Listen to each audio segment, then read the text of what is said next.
ರಮಾಬಾಯಿ ಅವರ ಜನ್ಮ ದಿನಾಚರಣೆಯನ್ನು ಮಾಡಿದ್ವಿ. ಆವಾಗ ಅವರಿಗೆ ಈ ವಿಹಾರವನ್ನು ನೋಡಿ ತುಂಬ ಇಷ್ಟ ಆಯಿತು ಅವರಿಗೆ. ಮತ್ತೆ ಮತ್ತೆ ಈ ವಿಹಾರದಲ್ಲಿ ಇನ್ನೊಂದು ಸರಿ ಏನಾದರೂ ಕಾರ್ಯಕ್ರಮ ಮಾಡ್ಕೋಬೇಕು ಅಂತ ಅನಿಸ್ದಾಗ ಅವರು ತಮ್ಮ ಜನ್ಮದಿನವನ್ನೇ ಯಾಕೆ ಮಾಡ್ಕೋಬಾರ್ದು ಅಂತ ಆಸೆ ಪಟ್ಕೊಂಡು ಇಲ್ಲಿ ಬಂದು ಮಾಡ್ಕೊಂಡಿದ್ದಾರೆ. ಈಗ ನಾವು ಒಂದು ಬುದ್ಧಿಸ್ಟ್ ಫ್ಯಾಮಿಲಿಗಳಾಗಿ ಬರ್ತಡೇಗಳನ್ನು ಇನೋವೇಟಿವ್ ಆಗಿ ಮಾಡ್ಕೋಬೇಕು ಅಂತಂದರೆ ಈಗ ವಿಹಾರಗಳಲ್ಲಿ ಮಾಡ್ಕೊಂಡಿದ್ರೆ ಅದೊಂದು ಸಂದೇಶ. ಇದು ಕೆಲವಷ್ಟು ಗೊಂದಲಗಳಿದ್ದಾವೆ ಈಗ ನಮಗೆ. ಒಂದು ಹಬ್ಬಗಳು ಮಾಡೋದಾಗಲಿ, ಶುಭ ಕಾರ್ಯಗಳನ್ನು ಮಾಡೋದಾಗಲಿ, ಹೇಗೆ ಮಾಡೋದು ಅಂತಕ್ಕಂಥ ಗೊಂದಲಗಳಿದ್ದಾವೆ. ಅದೆಲ್ಲದಕ್ಕೂ ಇಲ್ಲಿ ಉತ್ತರ ಸಿಗುತ್ತೆ ನಮಗೆ. ಯಾಕೆ ಅಂತಂದರೆ ನಾವೆಲ್ಲ ಕಾರ್ಯಕ್ರಮಗಳು ಕೂಡ ನಾವು ವಿಹಾರದಲ್ಲಿ ನಮ್ಮ ದಮ್ಮ ರೀತಿಯಲ್ಲಿ ನಾವು ಬುದ್ಧನ ಮಾರ್ಗದಲ್ಲಿ ಬಾಬಾ ಸಾಹೇಬರ ಆಸೆಯಂತೆ ಆ ಒಂದು ಮಾರ್ಗದಲ್ಲಿ ನಾವು ಆಚರಣೆಯನ್ನು ಮಾಡ್ಕೊಳ್ಬೋದು ಅಂತಕ್ಕಂಥ ಸಂದೇಶವನ್ನು ಇವತ್ತು ಅವ್ರು ಕೊಟ್ಟಿದ್ದಾರೆ. ಮುಂದಿನ ದಿನಗಳಲ್ಲಿ ನಾವುಗಳು ಕೂಡ ಇದೇ ರೀತಿಯಲ್ಲಿ ಇದೇ ಮಾದರಿಯಲ್ಲಿ ವಿಹಾರಗಳಲ್ಲಿ ನಮ್ಮ ಎಲ್ಲ ಕಾರ್ಯಕ್ರಮಗಳನ್ನು ಮಾಡ್ಕೊಳ್ಳೋಣ ಅಂತ ನಾನು ಹೇಳ್ತಾ ಥ್ಯಾಂಕ್ ಯು ಮೇಡಮ್. ನೀವು ಅಲ್ಲಿಂದ ನಮ್ಮ ವಿಹಾರಕ್ಕೆ ಬಂದಿದ್ದೀರಾ. ನಾವು ದಾವಣಗೆರೆ ಜಿಲ್ಲೆ ಚನ್ನಗಿರಿ ತಾಲೂಕಿಂದ ಬಂದಿದ್ದೀವಿ.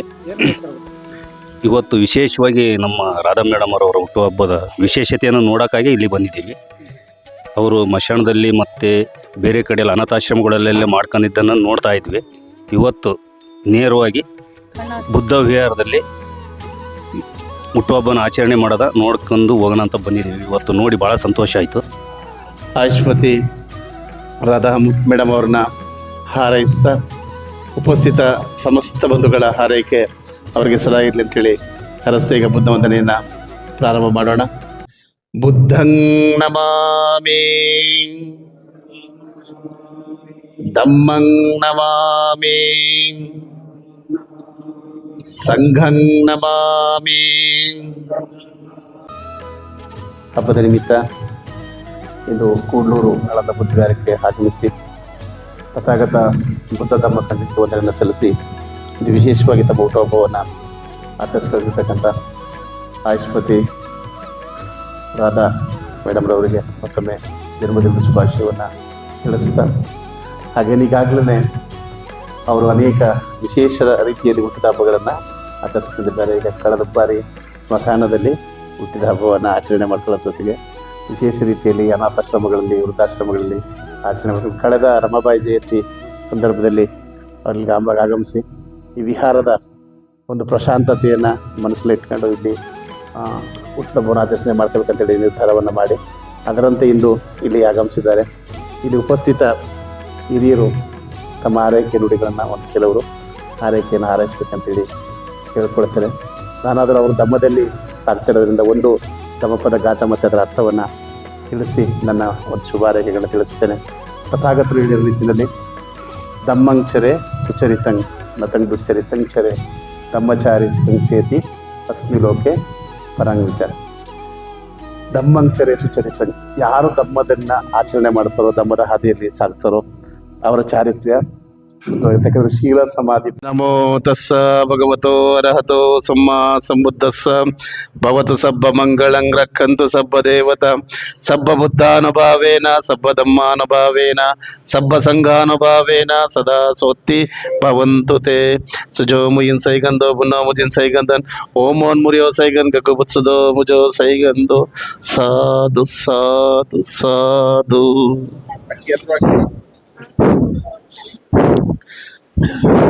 ಮೂರು ಸರ್ ನಮಸ್ಕಾರ. ಮೂರು ಸರ್ ನಮಸ್ಕಾರ ಮೇಡಮ್.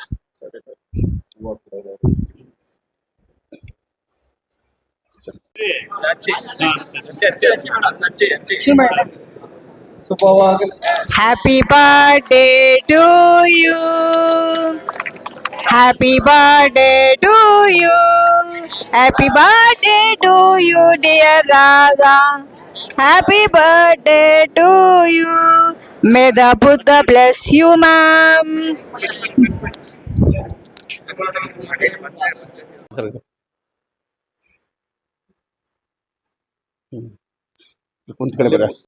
ಈ ತರ ಬುದ್ಧ ಮಂದಿರದಲ್ಲಿ ಅವರು ಕೋಲಾರದಿಂದ ಬಂದು ನಮ್ಮನ್ನೆಲ್ಲನೂ ಕರೆತಂದು ಈ ಬುದ್ಧ ವಿಹಾರವನ್ನು ಪರಿಚಯ ಮಾಡಿಸಿ ಅವ್ರ ಹುಟ್ಟು ಹಬ್ಬವನ್ನು ಆಚರಣೆ ಮಾಡ್ಕೊಂಡಿಕ್ಕೆ ನಮ್ಗೆ ತುಂಬ ಖುಷಿ ಆಯ್ತು. ಬುದ್ಧ ಮಂದಿರದಲ್ಲಿ ಅವ್ರು ಬಂದು ತಮ್ಮ ಹುಟ್ಟಿದ ಹಬ್ಬವನ್ನು ಆಚರಿಸಿಕೊಂಡಿರೋದು ಇದು ಎಲ್ಲರಿಗೂ ತಿಳಿದಿರ್ತಕ್ಕಂಥ ವಿಷಯ. ಎಲ್ಲರೂ ಇದೇ ಥರ ಆಚರಣೆ ಮಾಡ್ಕೋಬೇಕು ಅನ್ನೋ ಒಂದು ಮನೋಭಾವನೆಯನ್ನು ಬೆಳೆಸ್ಕೋಬೇಕು. ಅವರಂಥ ಒಂದು ದೊಡ್ಡ ಹೃದಯವನ್ನು ಬೆಳೆಸ್ಕೊಂಡು ಅವ್ರಿಗೆ ದೇವರು ಆಯಸ್ಸು ಆರೋಗ್ಯವನ್ನು ಕೊಟ್ಟು ಕಾಪಾಡಲಿ. ನಮ್ಮ ಭಗವಾನ್ ಬುದ್ಧ ಮತ್ತು ಅಂಬೇಡ್ಕರ್ ಅವರು ಒಳ್ಳೇದು ಮಾಡಲಿ ಅಂತ ಈ ಸಂದರ್ಭದಲ್ಲಿ ನಾನು ಅವರಲ್ಲಿ ಪ್ರಾರ್ಥನೆಯನ್ನು ಮಾಡ್ಕೋತಾ ಇದ್ದೀನಿ. ನನಗೆ ಗೊತ್ತಿರಲಿಲ್ಲ, ಬಂತೇಜಿಯವರು ಹೇಳಿದರು. ಅವರು ಎಲ್ಲ ಕಡೆನೂ ಧಮ್ಮದ ವಿಚಾರವಾಗಿ ಓಡಾಡ್ತಾ ಇದ್ದಾರೆ. ಜೊತೆಗೆ ಅವರು ಅವರ ಊರಿನಲ್ಲಿ ಮಾಲೂರಿನಲ್ಲಿ ಮತ್ತು ಹಾಗೆಯೇ ಸ್ಮಶಾನದಲ್ಲಿಯೂ ಸಹ ಅವರು ಹುಟ್ಟದ ಆಚರಣೆಯನ್ನು ಮಾಡ್ಕೊಂಡಿದ್ದಾರೆ, ಹಬ್ಬದ ಆಚರಣೆ ಮಾಡ್ಕೊಂಡಿದ್ದಾರೆ ಅಂದಾಗ ಅವರಲ್ಲಿ ಒಂದು ವಿಶೇಷತೆ ವೈಶಾಲತೆ ನನಗೆ ಈ ಸಂದರ್ಭದಲ್ಲಿ ಕಂಡುಬಂತು.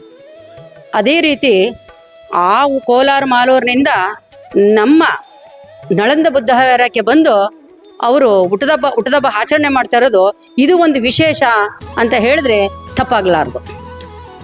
ರಾಧಮ್ಮನವರ ಹುಟ್ಟುಹಬ್ಬದ ಆಚರಣೆ ಕಾರ್ಯಕ್ರಮವನ್ನು ಆಯೋಜನೆ ಮಾಡಿದ್ದು, ಈ ಒಂದು ಕಾರ್ಯಕ್ರಮದಲ್ಲಿ ದಿವ್ಯ ಸಾನ್ನಿಧ್ಯವನ್ನು ವಹಿಸಿ ಬುದ್ಧ ಧಮ್ಮ ಸಂಘದ ವಂದನೆಯನ್ನು ನೆರವೇರಿಸಿ ರಾಧಮ್ಮನವರಿಗೆ ಆಶೀರ್ವಾದವನ್ನು ಮಾಡಿದಂತಹ ಪೂಜ್ಯ ಬಂತೇಜಿಯವರ ಪಾದಗಳಲ್ಲಿ ನಮಸ್ಕರಿಸ್ತಾ,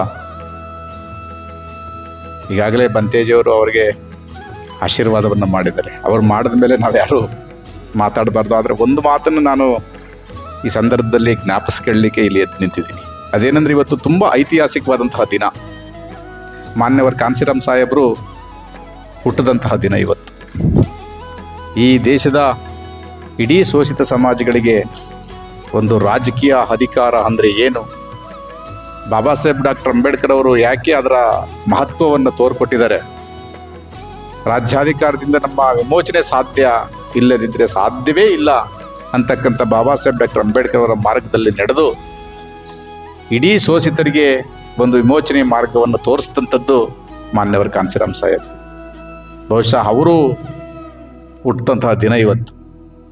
ಅಂಥ ಸಂದರ್ಭದಲ್ಲಿ ರಾಧಮ್ಮನವರ ಹುಟ್ಟುಹಬ್ಬವನ್ನು ಈ ಒಂದು ಬುದ್ಧ ವಿಹಾರದಲ್ಲಿ, ಈ ಪ್ರಶಾಂತವಾದ ವಾತಾವರಣದಲ್ಲಿ, ಎಲ್ಲ ಬೌದ್ಧ ಉಪಾಸಕರ ಸಮ್ಮುಖದಲ್ಲಿ ಬುದ್ಧರು ಮತ್ತು ಬಾಬಾ ಸಾಹೇಬ್ ಡಾಕ್ಟರ್ ಅಂಬೇಡ್ಕರ್ ಅವರಿಗೆ ಜ್ಯೋತಿಯನ್ನು ಬೆಳಗಿಸೋದ್ರ ಮೂಲಕವಾಗಿ ಇವತ್ತು ರಾಧಮ್ಮನವರು ತಮ್ಮ ಹುಟ್ಟುಹಬ್ಬವನ್ನು ಆಚರಣೆ ಮಾಡ್ಕೊತಾ ಇದ್ದಾರೆ. ಈ ಸಂದರ್ಭದಲ್ಲಿ ಹೇಗೆ ಈ ದೀಪವನ್ನು ಬೆಳಗಿದಾರೋ ಅದೇ ಥರ ಅವರ ಭವಿಷ್ಯ ಇನ್ನೂ ಸಹ ಉಜ್ವಲವಾಗಿ ಬೆಳಗಲಿ ಅಂತ ನಾನು ಈ ಸಂದರ್ಭದಲ್ಲಿ ಹಾರೈಸ್ತೀನಿ. ಇಲ್ಲಿರ್ತಕ್ಕಂಥ ಒಂದು ಬುದ್ಧ ಧಮ್ಮ ಸಮಿತಿಯ ಟೀಮ್ ಅವರು ಇರ್ಬೋದು, ಟ್ರಸ್ಟ್ ಅವರು, ನಂತರ ಇಲ್ಲಿರ್ತಕ್ಕಂಥ ಬಂತೇಜಿಗಳು, ಖಂಡಿತವಾಗಿ ಇದು ಬಾಬಾ ಸಾಹೇಬ್ರು ಹೇಳಿದಂಥ ಮಾರ್ಗದಲ್ಲೇ ಇದೆ. ಅದು ನಮಗೆ ಬಹಳ ಹೆಮ್ಮೆಯ ವಿಚಾರ. ಹಾಗಾಗಿ ಇಲ್ಲೇ ಇದನ್ನು ಆಚರಣೆ ಮಾಡ್ಕೊಂಡು ಭಾಳ ಚೆನ್ನಾಗಿರುತ್ತೆ ಅಂತ ನನಗನ್ನಿಸ್ತು. ನಾನು ಅವತ್ತು ಬಂದಿದ್ದ ದಿವಸನೇ ಸುಮ್ಮನೆ ಏನೋ ಬಾಯಿ ಮಾತು ಹೇಳಿದ್ದೆ, ಮತ್ತು ಅದೇ ಸ್ವಲ್ಪ ಇದಾಯಿತು. ಹಬ್ಬವನ್ನು ಆಚರಣೆ ಮಾಡಿದರು. ಪೂಜ್ಯ ಬುಕ್ಕಿಣಿ ಗೌತಮಿ ಬಂತೇಜಿಯವರ ದಿವ್ಯ ಸಾನ್ನಿಧ್ಯದಲ್ಲಿ ಅವರನ್ನು ನೆನೆಸ್ಕೋತೀನಿ. ಈ ಸಂದರ್ಭದಲ್ಲಿ ಭಾಳ ಚೆನ್ನಾಗಿ ನೆರವೇರಿಸ್ಕೊಟ್ರು. ಸ್ಮಶಾನವನ್ನು ಎಲ್ಲರೂ ಕೂಡ ಒಂದು ಕೆಟ್ಟ ಜಾಗ, ಅಪಶಕುನ ಅಂತಕ್ಕಂಥದ್ದು ಇದೆ ಸಮಾಜದಲ್ಲಿ. ನಾವು ಅದನ್ನು ಆ ರೀತಿ ನೋಡಬಾರ್ದು. ಎಲ್ಲ ಒಂದೇ, ಮರಣ ಮತ್ತು ಜನನ ಎರಡನ್ನೂ ಕೂಡ ಸಮಾನವಾಗಿ ಸ್ವೀಕಾರ ಮಾಡಬೇಕು. ಕೆಟ್ಟ ಸ್ಥಳ ಅಂತ ಯಾವುದೂ ಇರಲ್ಲ, ಕೆಟ್ಟ ಮನಸ್ಸುಗಳಿರ್ತವೆ. ನನ್ನ ಪ್ರಕಾರ ಕೆಟ್ಟ ಜನ, ಕೆಟ್ಟ ಮನಸ್ಸು ಬಿಟ್ಟರೆ ಕೆಟ್ಟ ಸ್ಥಳ ಅಂತ ಯಾವುದೂ ಇರಲ್ಲ ನನ್ನ ಪ್ರಕಾರ. ಹಾಗಾಗಿ ಅಲ್ಲಿ ಆಚರಣೆ ಮಾಡ್ಕೊಂಡಿದ್ವಿ. ಅದು ಒಂದು ಮೆಸೇಜ್ ಓರಿಯೆಂಟೆಡ್ ಆಗೇ ಇತ್ತು. ಈ ಬಾರಿ ಮೊನ್ನೆ ನಾವು ಇಲ್ಲಿ ರಮಾಬಾಯಿಯವರ ಅಂಬೇಡ್ಕರ್ ಜಯಂತಿಯನ್ನು ಮಾಡಿದಾಗ ತುಂಬ ವಿಭಿನ್ನವಾಗಿ ಅನ್ನಿಸ್ತು ನನಗೆ. ಇಲ್ಲಿ ಈ ಸ್ಥಳ, ನಂತರ ಇಲ್ಲಿರ್ತಕ್ಕಂಥ ಒಂದು ಏನು ಬುದ್ಧಧಮ್ಮ ಟೀಮ್ ಇದೆಯಲ್ಲ, ನಮ್ಮ ಶಶಿಕಲಾ ಮೇಡಮ್ ಅವರು ಮತ್ತು ಅವರ ಟೀಮು ಸರ್ ಹೆಸರು ಮೇಡಮ್ ಪ್ರಭು ಸರ್ ಅವರು, ಮತ್ತು ಅವ್ರದ್ದೊಂದು ಟೀಮ್ ಇದೆ ಇಲ್ಲಿ. ನಿಜವಾಗ್ಲೂ ಎಷ್ಟು ಅವ್ರನ್ನ ನೋಡಿದ್ರೆ ಬಹಳ ಆತ್ಮೀಯತೆ ನಮಗೆ.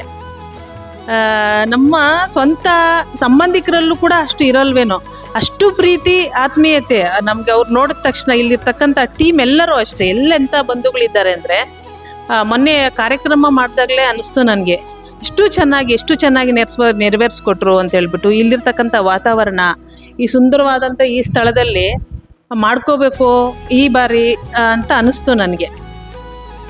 ಎಲ್ಲದಕ್ಕಿಂತ ಬಹಳ ಮುಖ್ಯವಾಗಿ ನಮ್ಮ ಪೂಜ್ಯ ಬೋಧಿರತ್ನ ಬಂತೇಜಿಗಳು, ಅವರು ಪಕ್ಕಾ ಅಂಬೇಡ್ಕರ್ ರೈಟ್ ಆಗಿದ್ದಾರೆ. ಅದು ನನಗೆ ಬಹಳ ಇಷ್ಟ. ಯಾಕಂತಂದರೆ ಬಂತೇಜಿಗಳು ಹೀಗೆ ಇರಬೇಕು ಅಂತ ಬಾಬಾ ಸಾಹೇಬರು ಬರಹಗಳಲ್ಲಿ ಬರೆದಿದ್ದಾರೆ ನೋಡಿ. ಎಲ್ಲ ಬಂತೇಜಿಗಳನ್ನು ಒಪ್ಪಲ್ಲ ಬಾಬಾ ಸಾಹೇಬರು. ಬಂತೇಜಿಗಳ ಆ ಕ್ವಾಲಿಟಿ ಅವರಲ್ಲಿ ಇಲ್ಲ ಅಂತಂದರೆ ಬಂತೇಜಿ ಸ್ಥಾನದಿಂದ ತೆಗೆದುಬಿಡಿ ಅಂತಾರೆ ಅವರು. ಈಗ ದೇಶದಲ್ಲಿ ಎಂತೆಂಥ ರೀತಿಯ ಎಲ್ಲ ಆ ಡ್ರೆಸ್ ಹಾಕೊಂಡ್ಬಿಟ್ಟು ಮಾತ್ರಕ್ಕೆ ಬಂತೇಜಿಗಳಲ್ಲ, ಅವರಲ್ಲಿ ಆ ರೀತಿಯ ಪಂಚಶೀಲ, ದಶಶೀಲ ಪಾಲನೆ, ಅಷ್ಟಾಂಗ ಮಾರ್ಗ, ದಶಪಾರಮಿಗಳು ಎಲ್ಲವನ್ನು ಫಾಲೋ ಮಾಡ್ತಾರೆ. ಅಂತಹ ಕೆಲವೇ ಬಂತೇಜಿಗಳಲ್ಲಿ ನಮ್ಮ ಬೋಧಿರತ್ನ ಬಂತೇಜಿ ಒಬ್ಬರು ಅಂತ ಹೇಳ್ಬೋದು. ಹಾಗಾಗಿ ಮತ್ತೆ ಬಾಬಾ ಸಾಹೇಬರ ರೀತಿಯಲ್ಲಿ ಬುದ್ಧರನ್ನು ನೋಡ್ತಾರೆ ನಮ್ಮ ಬೋಧಿರತ್ನ. ನಮ್ಗೆ ಅದೇ ಬೇಕೀಗ. ಮತ್ತೆ ನಾವು ಬೌದ್ಧ ಧರ್ಮ ಅಂತ ಹೇಳಿಬಿಟ್ಟು ಯಾವುದೋ ಭೂತ ಪ್ರೇತಗಳು ನಮಗೆ ಬೇಡ, ಸ್ವರ್ಗ ಲೋಕ ನರಕಗಳು ನಮಗೆ ಬೇಡ, ದೇವಲೋಕಗಳು ಇವೆಲ್ಲ ನಮಗೆ ಬೇಡ. ನಾವು ವಾಸ್ತವದಲ್ಲೇ ಇದ್ದುಕೊಂಡು ಹೇಗೆ ಧಮ್ಮವನ್ನು ಕಟ್ಟಬೇಕು ಅಂತ ಉದ್ದಾಂಡಿ ಧಮ್ಮದಲ್ಲಿ ತೋರಿಸಿದ್ದಾರೆ. ಒಬ್ಬರು ಸಾಮಾನ್ಯ ಉಪಾಸಕರಾಗಿ ಎಷ್ಟು ಪಾಲನೆ ಮಾಡಬೇಕು ಅನ್ನೋದು ಅದರಲ್ಲಿದೆ. ಅಷ್ಟನ್ನು ನಾವು ಪಾಲನೆ ಮಾಡಿಕೊಂಡು ನಾವು ಧಮ್ಮವನ್ನು ಕಟ್ಕೊಂಡು ಹೋದರೆ ಸಾಕು. ನನ್ನ ಪ್ರಕಾರ ಸಂಸ್ಕಾರ ಇರಬೇಕು, ಬುದ್ಧಿಸ್ಟ್ ಕಲ್ಚರನ್ನು ಬೆಳೆಸ್ಕೋಬೇಕು. ಆದರೆ ಬಾಬಾ ಸಾಹೇಬ್ರು ಯಾವತ್ತೂ ಕೂಡ ಅದೇ ಧ್ಯಾನದಲ್ಲಿ ಪ್ರತಿದಿನ ಮುಳ್ಕೊಂಡು ಭಜನೆ ಮಾಡ್ಕೊಂಡು ಕೂತ್ಕೊಳ್ಳಿ ಅಂತ ಎಲ್ಲೂ ಹೇಳಿಲ್ಲ. ಸಾಧ್ಯನೇ ಇಲ್ಲ, ಅವ್ರು ಹೇಳಕ್ಕೆ ಸಾಧ್ಯನೇ ಇಲ್ಲ. ಎಷ್ಟು ಬೇಕೋ ಅಷ್ಟನ್ನು ಸಂಸ್ಕಾರವನ್ನು ಒಬ್ಬ ವ್ಯಕ್ತಿ ದುಃಖ ಮುಕ್ತಿ ಜೀವನ ನಡೆಸಬೇಕು ಅಂತಂದರೆ ಅವರು ಒಂದು ಒಳ್ಳೆಯ ನಡತೆ ಇಳ್ತಕ್ಕಂಥ ವ್ಯಕ್ತಿ ಆಗಬೇಕಾದ್ರೆ, ಆದರ್ಶ ವ್ಯಕ್ತಿಯಾಗಿ ಬದುಕಬೇಕಾದ್ರೆ ಎಷ್ಟು ಬೇಕೋ ಅಷ್ಟನ್ನು ತಗೊಂಡು ನಾವು ಪಾಲನೆ ಮಾಡ್ಕೊಂಡೋದ್ರೆ ಸಾಕು. ಅತ್ಯಂತ ಕಠಿಣ ಮಾರ್ಗಗಳನ್ನು ಅನುಸರಿಸಿ ಅಂತ ಹೇಳಿ ಬಾಬಾ ಸಾಹೇಬರು ಯಾವತ್ತೂ ಹೇಳಿಲ್ಲ. ಹಾಗಾಗಿ ಬುದ್ಧರೇ ನಮಗೆ ಎಲ್ಲ ರೀತಿಯ ಸ್ವಾತಂತ್ರ್ಯವನ್ನು ಕೊಟ್ಟಿದ್ದಾರೆ. ನಿನಗೆ ನೀನೇ ಬೆಳಕು, ಮತ್ತು ನಾನು ಹೇಳಿದ್ದನ್ನೆಲ್ಲ ನೀವು ಒಪ್ಕೊಳ್ಳಿ ಅಂತ ಯಾವತ್ತೂ ಹೇಳಲಿಲ್ಲ. ಪರಾಮರ್ಶೆ ಮಾಡಿ, ನೋಡಿ, ಪ್ರಶ್ನೆ ಮಾಡಿ, ಆಲೋಚನೆ ಮಾಡಿ, ತರ್ಕಕ್ಕೆ ಒಳಪಡಿಸಿ, ಸರಿ ಇದ್ದರೆ ಮಾತ್ರ ಒಪ್ಕೊಳ್ಳಿ, ಇಲ್ಲಾಂದರೆ ಬಿಟ್ಬಿಡಿ ಅಂತ ಹೇಳ್ತಾರೆ. ಸೊ ಹಾಗಾಗಿ ಇವತ್ತೇನಾಗಿದೆ, ಕೆಲವರು ನಾವು ಹೇಳ್ದಂಗೆ ಕೇಳಬೇಕು. ಅದು ಇದೆ, ಭಾಳಷ್ಟು ಬಂತೇಜಿಗಳ ಹತ್ರ ನಾನು ನೋಡಿದ್ದೀನಿ. ಹೇಳ್ದಂಗೆ ನೋಡಬೇಕು, ಅವರೇ ಸುಪ್ರೀಂ ಅಂದ್ಕೊಳ್ಳೋದು. ಅದನ್ನ ಬುದ್ಧರೇ ಅದನ್ನು ಒಪ್ಕೊಂಡಿಲ್ಲ. ನಾವೆಲ್ಲ ಯಾವ ಸುಪ್ರೀಂ ಆಗ್ತೀರಿ? ಪ್ರತಿಯೊಂದು ಕೂಡ ನಮ್ಮ ಆಲೋಚನೆಗೆ, ತರ್ಕಕ್ಕೆ ಬಿಟ್ಟಿದ್ದಾರೆ. ಪ್ರತಿಯೊಂದು ವಿವೇಚನಾ ರೀತಿಯಲ್ಲಿ ವೈಜ್ಞಾನಿಕವಾಗಿ ಹೋಗಬೇಕು, ವೈಚಾರಿಕ ರೀತಿಯಲ್ಲಿ ಸಾಗಬೇಕು ಧಮ್ಮ ಅಂತ ಹೇಳ್ತಾರೆ. ಸೊ ಹಂಗಾಗಿ ಆ ರೀತಿ ತಗೊಂಡೋಗ್ತಾ ಮುಖ್ಯವಾಗಿ ಬೌದ್ಧ ಧರ್ಮಕ್ಕೆ ಬಂದುಬಿಟ್ರೆ ನಾವು ಹಬ್ಬಗಳು ಆಚರಣೆ ಮಾಡೋಕ್ಕಾಗಲ್ವೇನೋ, ಅಥವಾ ಹುಟ್ಟೋ ಹಬ್ಬಗಳು, ನಾಮಕರಣಗಳು, ಮತ್ತು ಕೂದಲು ಕತ್ತರಿಸೋ ಇದೇನೇನೋ ಕಾರ್ಯಕ್ರಮಗಳಿದೆ ಅಲ್ಲ, ಅವೆಲ್ಲ ಮಾಡೋಕ್ಕಾಗೋದಿಲ್ವೇನೋ ಬೌದ್ಧರಾಗ್ಬಿಟ್ರೆ ಅನ್ನೋದು ಒಂದು ಸ್ವಲ್ಪ ಅವರಲ್ಲೇ ಗೊಂದಲ ಇದೆ. ಅಂಥವ್ರಿಗೆಲ್ಲ ಕೂಡ ನಾನು ಈ ಮೂಲಕ ಒಂದು ರೀತಿ ಮೆಸೇಜನ್ನು ನಾನು ಕೊಡ್ತಾ ಇದ್ದೇನೆ. ದಯವಿಟ್ಟು ಧಮ್ಮದ ಪ್ರಕಾರ ಎಲ್ಲ ಶುಭ ಕಾರ್ಯಕ್ರಮಗಳನ್ನು ಮಾಡ್ಬೋದು, ಯಾವುದೇ ರೀತಿಯ ಕಾರ್ಯಕ್ರಮಗಳನ್ನು ಮಾಡ್ಬೋದು. ಪೂಜ್ಯ ಬಂತೇಜಿಗಳ ಸಾನ್ನಿಧ್ಯದಲ್ಲಿ ನಾವು ಮಾಡ್ಬೋದು. ಅಥವಾ ಅವ್ರು ಸಿಗಲಿಲ್ಲ ಅಂತ ಸಂದರ್ಭದಲ್ಲಿ ಧಮ್ಮಾಚಾರಿಗಳಿರ್ತಾರೆ, ಅವರು ಕೂಡ ಆ ಕಾರ್ಯವನ್ನು ನೆರವೇರಿಸ್ಕೊಡ್ತಾರೆ. ನಮಗೆ ಹಬ್ಬ ಹರಿದಿನಗಳನ್ನು ಆಚರಣೆ ಮಾಡಬೇಕಾದ್ರೆ ಕೇವಲ ಬೌದ್ಧ ಧರ್ಮಕ್ಕೆ ಬಂದುಬಿಟ್ರೆ ಆಗೋದಿಲ್ವೇನೋ, ನಮಗೆ ಆ ಒಂದು ಮನೋರಂಜನೆ ಹೊರಟೋಗುತ್ತೇನೋ ಅಂತಕ್ಕಂಥ ಆತಂಕ ಬೇಡ. ಹಾಗಾಗಿ ಎಲ್ಲ ರೀತಿಯ ಶುಭ ಕಾರ್ಯಕ್ರಮಗಳನ್ನು ನಾವು ಎಲ್ಲ ರೀತಿಯ ಕಾರ್ಯಕ್ರಮಗಳನ್ನು, ಯಾಕಂದ್ರೆ ಶುಭ ಅಂತಕ್ಕಂಥದ್ದು ನಾನು ಬಳಸೋಕ್ಕೆ ನನಗೆ ಇಷ್ಟ ಇಲ್ಲ. ಯಾಕಂದರೆ ಶುಭ ಅಶುಭ ಅಂತ ಯಾವುದೂ ಇಲ್ಲ ಜಗತ್ತಿನಲ್ಲಿ, ಎಲ್ಲವೂ ಕೂಡ ನಾವೇನು ಮಾಡ್ಕೋತೀವೋ ಅದೇ. ಹಾಗಾಗಿ ಎಲ್ಲ ಏನು ಅಂದ್ಕೊಳ್ತೀರಿ, ಎಲ್ಲ ಕಾರ್ಯಕ್ರಮಗಳನ್ನು ಕೂಡ ಧಮ್ಮದ ಪ್ರಕಾರ ಮಾಡಬಹುದು. ಸೊ ನಾನು ಅದೇ ಒಂದು ನಿಟ್ಟಿನಲ್ಲಿ ಹುಟ್ಟದ ಹಬ್ಬವನ್ನು ಧಮ್ಮದ ಪ್ರಕಾರನೇ ಆಚರಣೆ ಮಾಡ್ಕೊಂಡಿದ್ದೀನಿ. ಹಾಗಾಗಿ ಈ ಎಲ್ಲರೂ ಕೂಡ ಈ ರೀತಿ ಮಾಡ್ಕೋಬೋದು. ಮದುವೆಗಳಿಂದ ಹಿಡ್ಕೊಂಡು ಎಲ್ಲ ಕಾರ್ಯಕ್ರಮಗಳನ್ನು ಮಾಡ್ಬೋದು. ತಾವೆಲ್ಲರೂ ಕೂಡ ಈ ಧಮ್ಮದ ಪ್ರಕಾರನೇ ಇಂಥ ಕಾರ್ಯಕ್ರಮಗಳನ್ನು ನೆರವೇರಿಸ್ಕೊಳ್ಳಿ ಅಂತ ಹೇಳ್ತಾ ಈ ಮೂಲಕ ಮತ್ತೊಮ್ಮೆ ನಾನು ಎಲ್ಲರಿಗೂ ಕೂಡ ಕೃತಜ್ಞತೆಗಳನ್ನು ಸಲ್ಲಿಸಿ ನನ್ನ ಮಾತನ್ನು ಮುಗಿಸ್ತಾ ಇದ್ದೇನೆ. ನಮೋ ಬುದ್ಧಾಯ, ಜೈ ಭೀಮ್, ಜೈ ರಮಾತಾಯಿ, ಜೈ ಸಂವಿಧಾನ. ತಥಾಗತ ಗೌತಮ ಬುದ್ಧರಿಗೆ ಪ್ರಣಾಮಗಳನ್ನು ಅರ್ಪಿಸುತ್ತಾ, ಬೋಧಿಸತ್ವ ಬಾಬಾ ಸಾಹೇಬ್ ಅಂಬೇಡ್ಕರ್ ಅವರ ಪಾದಗಳಿಗೆ ನಮಸ್ಕರಿಸುತ್ತಾ, ಈಗ ತಾನೇ ರಾಧಮ್ಮರವರಿಗೂ ಮತ್ತು ನಮ್ಮ ಮಾಂಕಳೆ ಸಾಹೇಬರಿಗೂ ಆಶೀರ್ವಾದ ಮಾಡಿದಂಥ ಬೋಧಿರತ್ನ ಬಂತೇಜಿಯವರಿಗೂ ಕೂಡ ನಾನು ನಮಸ್ಕರಿಸುತ್ತಾ, ಇಲ್ಲಿ ಬಂದಿರತಕ್ಕಂಥ ಎಲ್ಲ ವಿವಿಧ ಜಿಲ್ಲೆಯ ಎಲ್ಲ ಮುಖಂಡರುಗಳು ಕೂಡ ನಾನು ನಮಸ್ಕರಿಸುತ್ತಾ ಕೋಲಾರದಿಂದ ಇಲ್ಲಿ ಬಂದು ಮಾಡ್ತಾವ್ರೆ ಅಂದರೆ ಅದು ನಿಜಕ್ಕೂ ಮೆಚ್ಚತಕ್ಕಂಥದ್ದು. ಈ ಒಂದು ಸಂದರ್ಭದಲ್ಲಿ ಅವ್ರ ಧರ್ಮಕ್ಕೋಸ್ಕರ ನಮ್ಮ ರಾಧಮ್ಮನವರು ನಾವು ಒಂದು 3-4 ವರ್ಷದಿಂದ ಪರಿಚಯ ನಮಗೆ. ನಾವು BSI ಅಧ್ಯಕ್ಷರು ಮಂಡ್ಯ ಜಿಲ್ಲೆಯಲ್ಲಿ. ನಮಗೆಲ್ಲ ಭಾಳ ಈ ಮಂಡ್ಯಕ್ಕೆ ಬೆಂಗಳೂರಿಗೆ ಹೋದಾಗೆಲ್ಲ ಹಲವಾರು ವಿಚಾರಗಳನ್ನು ನಮ್ಗೆ ಹೇಳ್ತಾ ಇರ್ತಾರೆ ಅವರು. ನಾನು ಕಂಡಂಗೆ ಸುಮಾರಾಗಿ ನಾನು 40 ವರ್ಷಗಳ ಕಾಲ ದಲಿತ ಸಂಘಟನೆಗಳು ನಮ್ಮ ಕೋಲಾರ ಜಿಲ್ಲೆಯಲ್ಲಿ ದಲಿತ ಸಂಘಟನೆ ಮೂಲ ಇದಾಯಿತು. ಕೋಲಾರದ ಅಂದರೆ ಒಂದು ವಿಶೇಷ ಇದೆ. ಬಾಬಾ ಸಾಹೇಬ್ ಅಂಬೇಡ್ಕರ್ ಸಾಹೇಬರು ಮೈಸೂರು ಮಹಾರಾಜರು ಇನ್ವೈಟ್ ಮಾಡಿದ್ರು ಹೋಗಲಿಲ್ಲ. ಯಾಕೆಂದ್ರೆ ಕೆಲವ್ರು ಗೊತ್ತಿದೆ, ಕೆಲವ್ರು ಗೊತ್ತಿಲ್ಲ. ಯಾಕೆಂದರೆ ಮೊದಲನೇ ರೌಂಡ್ ಟೇಬಲ್ ಕಾನ್ಫರೆನ್ಸಲ್ಲಿ ಬಾಬಾ ಸಾಹೇಬ್ ಅಂಬೇಡ್ಕರ್ ಅವರನ್ನು ಮಾತಾಡ್ಲಿಕ್ಕೆ ಗಾಂಧೀಜಿಯವರು ಬಿಡಲ್ಲ.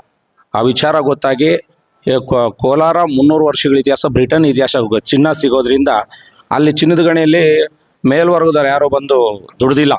ಈ ನಮ್ಮ ಶೋಷಿತ ಜನಾಂಗ ಅವರು ಹಸಿವು ಹೊಟ್ಟೆಪಾಡಗೋಸ್ಕರ ಪಾಪ ತಮಿಳುನಾಡು, ಆಂಧ್ರ, ಕರ್ನಾಟಕದ ಗಡಿ ಭಾಗಗಳಲ್ಲಿ ಬಂದು ಆ ಒಂದು ವಿಷಮ ಪರಿಸ್ಥಿತಿಯಲ್ಲೂ ಸಹ ಸುಮಾರಾಗಿ 1850 ಮೀಟ್ರ್ ಆಳದಲ್ಲಿ ಇಳಿದು ಕೆಲಸ ಮಾಡ್ತಾಯಿದ್ರು.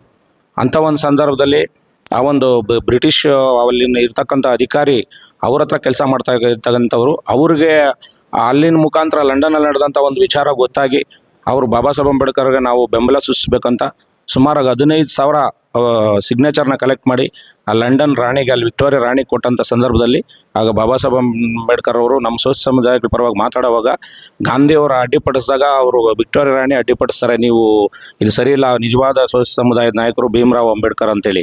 ಆ ಒಂದು ವಿಚಾರ ಗೊತ್ತಾದ ಮೇಲೆ ಬಾಬಾ ಸಾಹೇಬ್ ಅಂಬೇಡ್ಕರ್ ಸಾಹೇಬರು ಸಂತೋಷಪಟ್ಟು ನಮ್ಮ ಸಮುದಾಯದಲ್ಲಿ ಇಷ್ಟೊಂದು ಮುಂದುವರೆದಿದ್ದಾರೆ, ಅವರನ್ನು ನಾವು ಅಲ್ಲಿ ಹೋಗಿ ಅವರಿಗೆ ನಾವು ಅಲ್ಲಿ ಏನು ಅವ್ರ ಕಷ್ಟ ಸುಖಗಳು ನಾವು ಕೇಳಿ ಅವರು ಅಲ್ಲಿ ಬೆರೀಬೇಕಂತ KGFಗೆ ಭೇಟಿ ಕೊಡ್ತಾರೆ.